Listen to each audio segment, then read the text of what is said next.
Hai Infobankers, kali ini kita sedang berada di Manado, tepatnya di Universitas Kelabat Manado. Nah, hari ini sedang berlangsung acara literasi keuangan yang disupport oleh Ada Kami. Nah, kira-kira gimana sih seruannya? Yuk kita lihat.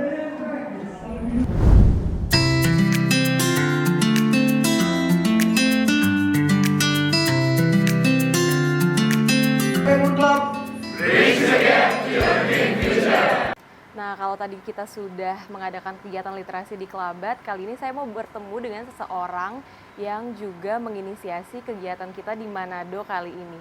Siapa kira-kira sosok seorang itu? Nah, langsung saja kita sudah ada di kediaman Kepala Desa di Kecamatan Likupang Timur. Kita langsung masuk aja ke dalam.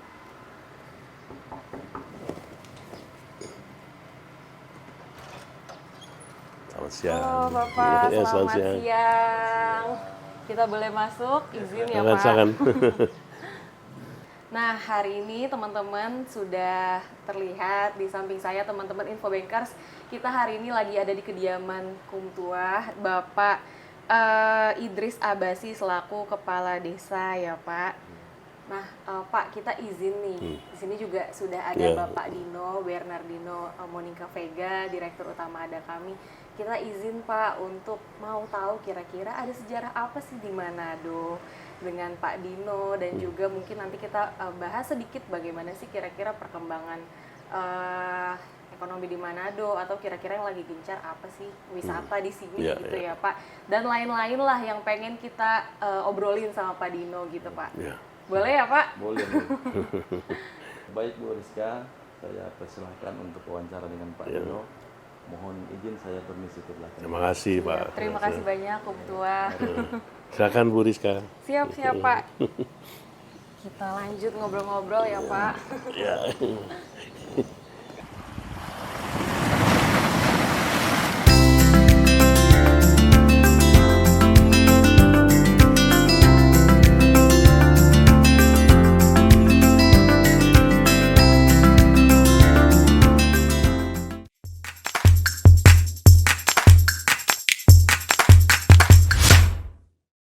Welcome to Infobank Talk. Nah, Infobankers, sekarang saya sudah bersama Bapak Bernardino Monica Vega. Beliau adalah Direktur Utama Ada Kami. Pasti teman-teman udah tahu, udah sering lihat nih. Ada Kami brand awareness-nya banyak, ada di mana-mana Pak. Apalagi di kalangan generasi milenial udah banyak pasti yang tahu brandnya. Nah, pastinya Infobankers juga sudah familiar bisnis yang di jalannya Ada Kami. Nah, hari ini kita ketemu orang nomor satu di Ada Kami. Nah, Pak Dino, sehat hari ini? Sehat walafiat. Sehat walafiat Pak. Seneng banget ini kita bisa ke Manado ngobrol-ngobrol ya Pak. Tadi juga kita udah explore sedikit wilayah Likupang dan juga punya wisata pantai yang keren banget ya Pak. Nah, terus juga tadi dengar-dengar sedikit Bapak nih kira-kira memang ada darah Manadonya ya Pak. Nah, kira-kira mungkin boleh diceritakan sedikit kedekatan Bapak dengan daerah Manado. Apakah memang lahir di sini atau seperti apa Pak? Ya, ibu saya orang Manado. Tapi saya lahir di Jakarta. Oh, lahir tetap di Jakarta. Saya di sini pada waktu tahun 99 jadi ketua Kadin Sulawesi Utara. Jadi saya punya passion pada waktu itu masuk di era reformasi untuk membantu advokasi dunia usaha di wilayah di daerah, sehingga melihat bahwa mereka tuh perlu banyak support dan advokasi, dan itu saya berkecimpung di Kadin di Sulawesi Utara gitu. Jadi memang sampai sekarang rasanya ingin balik terus ke Manado gitu ya Pak. Dan kita juga punya bisnis di sini kan. Oh, oke. Nah, Pak Dino, kan saya juga masih penasaran nih, sempat baca-baca juga Pak terkait biografi Bapak. Sebelum masuk nih ke industri keuangan, Pak Dino ini kan dulunya menekuni di bidang energi ya Pak. Nah, kira-kira apa yang membuat Pak Dino tertarik untuk berpindah industri gitu Pak? Sebenarnya sama dengan apa yang saya tertarik di bidang energi, yaitu energi yang kita kembangkan adalah energi yang sustainable, yang berkelangsungan. Nah, salah satu tantangan di industri fintech atau di keuangan itu adalah akses. Ya, karena kita seperti tahu 60% dari GDP bangsa kita ini didorong oleh UMKM. 90% tenaga kerja kita tuh tenaga kerja UMKM. Namun 1.600 triliun rupiah per tahun itu credit gap-nya kita. Jadi saya tuh ada passion, ada keinginan untuk menutup credit gap ini, khususnya untuk masyarakat mikro dan kecil gitu. Dan business model yang kita tekuni sekarang ada kami fintech itu sebagian besar lah menjawab lah credit gap itu. Itu sebabnya kenapa saya ingin masuk. I have a passion to address this credit gap. Nah, tapi kan kita tahu nih Pak, ada kebijakan terakhir dari OJK yang mendorong penurunan suku bunga fintech. Nah, menurut Pak Dino ini gimana Pak dampaknya terhadap bisnis? Ya sebetulnya OJK itu betul, kita harus menjalankan suatu usaha kan secara prudent, ya kan, dengan kehati-hatian, dengan prinsip juga bahwa dana itu harus dikelola dengan baik. Oleh karena itu good governance dan prinsip kehati-hatian itu mengikuti ya apa yang disebut biaya yang diturunin itu. Jadi ya it's a challenge, tapi ya kita melihat growth-nya itu masih ada kan. Nah, tapi tadi kan Pak Dino juga membahas soal UMKM, yang UMKM ini membantu untuk mendorong pertumbuhan perekonomian ya Pak. Kalau tadi nih penurunan suku bunga fintech, tapi ada dampaknya nggak sih? Ya, well gini, there's a balance. Jadi kita harus ada perimbangan antara suku bunga yang rendah, tapi juga membuka akses, ya kan. Jadi kalau misalnya kan tujuan dari fintech seperti ini UMKM to reach the underserved unbanked adalah memang yang yang bank nggak akan sentuh masyarakat yang bank tidak sentuh. Nah oleh karena itu growth ingredients harus ada gitu, termasuk keseimbangan antara bunga yang prudent ya 0,3 atau tapi kalau bunganya terlalu rendah juga akan stifle ya, akan menghentikan pertumbuhan sehingga akses ke kredit masyarakat ini nggak akan bisa kita dapatkan gitu. Nah, berkaitan dengan credit gap ini Pak di Indonesia, apakah menurut Bapak kira-kira fintech ini bisa menjadi solusi? Well, ini kan udah berapa? 3-4 tahun. Saya nggak lihat bisnis model yang lain yang timbul dalam konteks fintech ya. Nggak ada yang lain yang memiliki satu bisnis model yang bisa menjangkau masyarakat underserved unbanked ini. Ya kan AI-nya, I don't see another solution gitu. Belum lah ya. Dan untuk Indonesia, bukan cuma Indonesia kan, kita kan tahun lalu ketua ASEAN ya.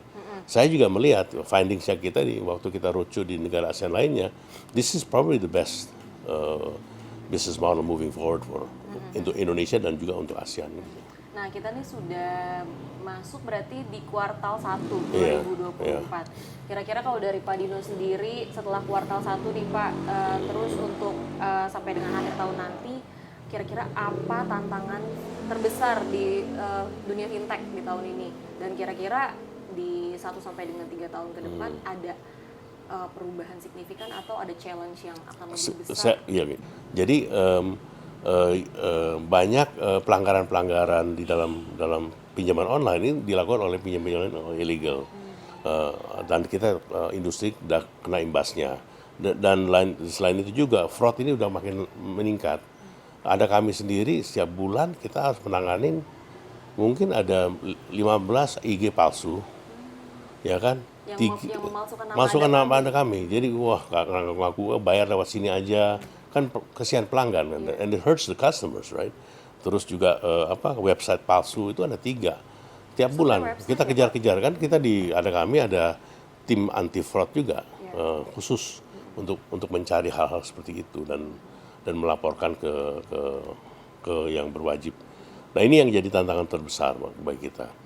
Jadi prudensi ya, tapi ya kalau kita lihat ini harus di address pinjaman online yang illegal dan juga fraud gitu.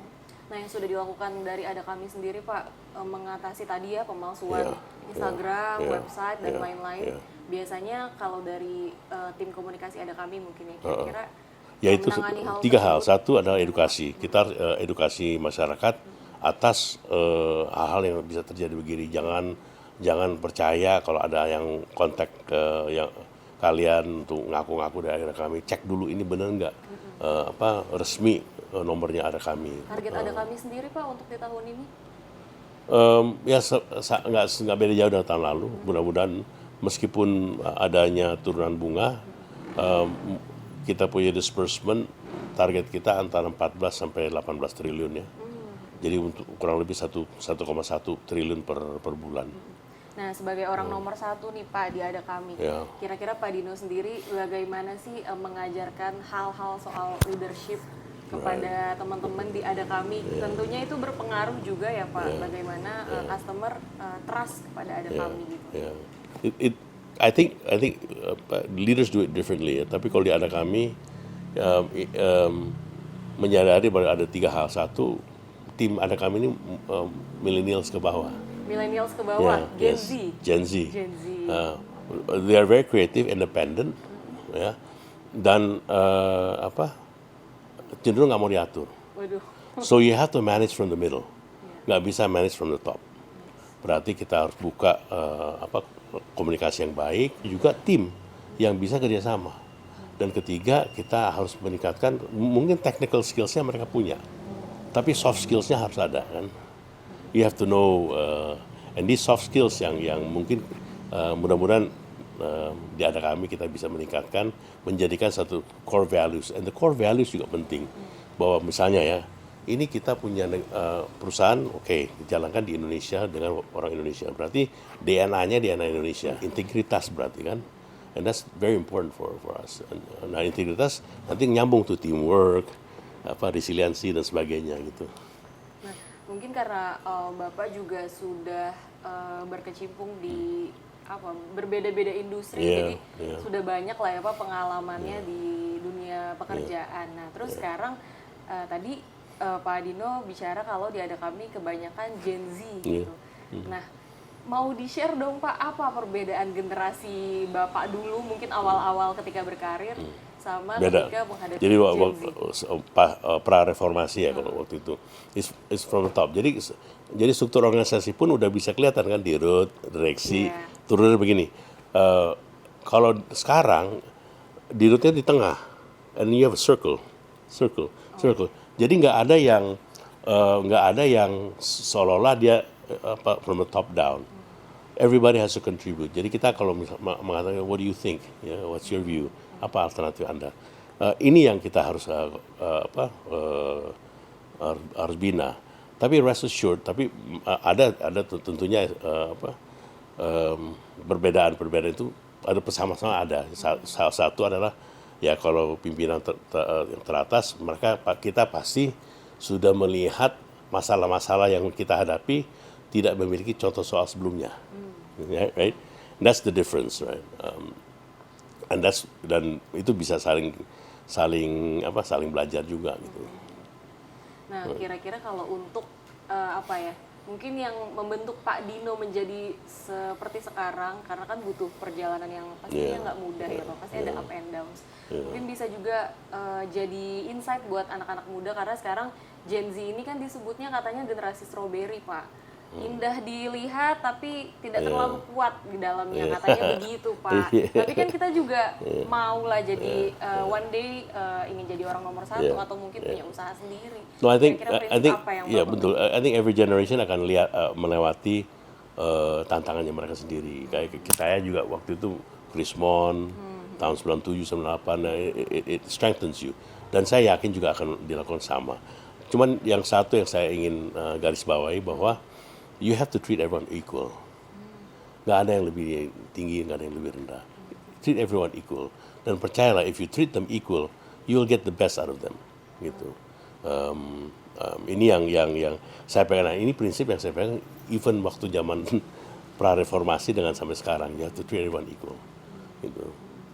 Jadi memang tadi kayak yang Bapak ilustrasikan, dirut ini sekarang posisinya ada di tengah ya. Bisa mendengar. Dia harus bisa mendengar semuanya gitu.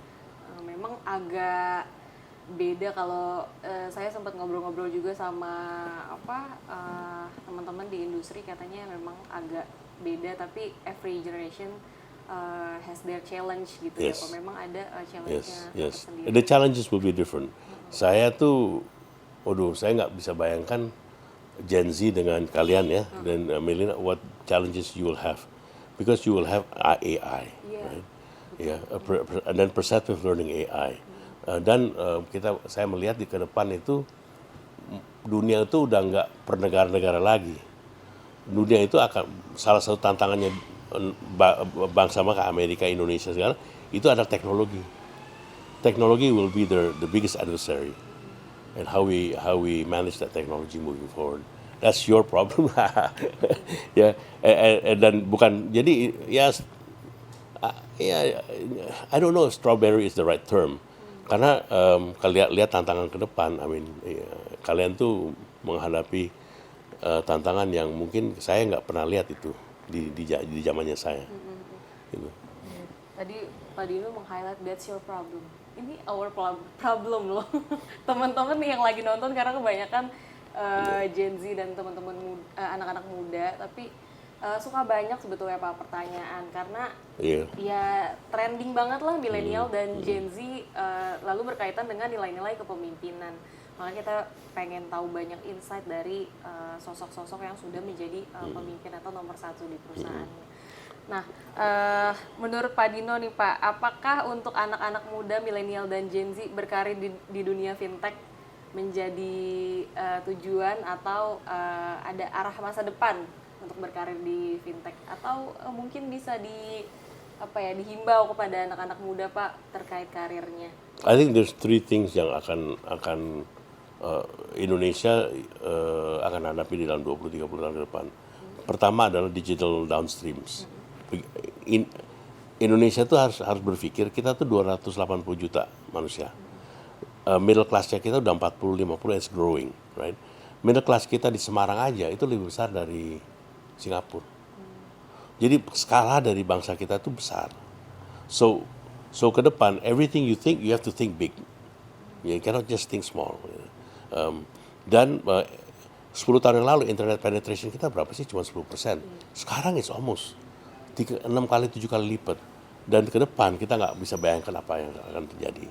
So pertama. Kedua, generasi millennials akan menghadapi satu tantangan lingkungan yang paling berat.